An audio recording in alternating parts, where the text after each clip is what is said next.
IELTS essay question. Some people think that the modern children games are not helping them develop wide set of skills as traditional games did. Do you agree or disagree?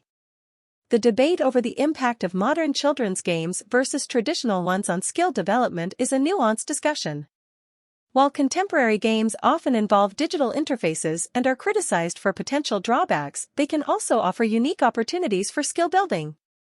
One concern raised about modern children's games is the potential lack of physical activity and social interaction compared to traditional games.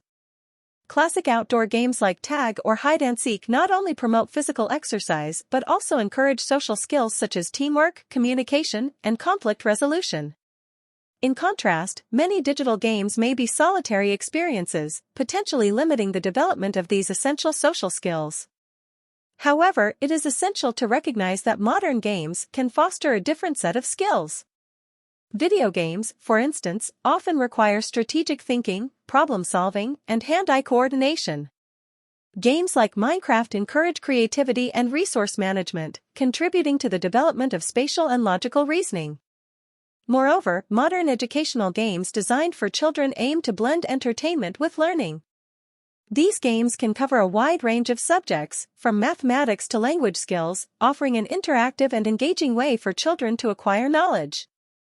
In conclusion, both modern and traditional games contribute uniquely to children's skill development. Traditional games emphasize physical activity and social interaction, fostering teamwork and communication. On the other hand, modern games, when thoughtfully selected, can enhance cognitive skills, creativity, and even educational outcomes. The key lies in finding a balance between these different types of games, ensuring that children have a diverse and enriching play experience that encompasses both the digital and traditional realms.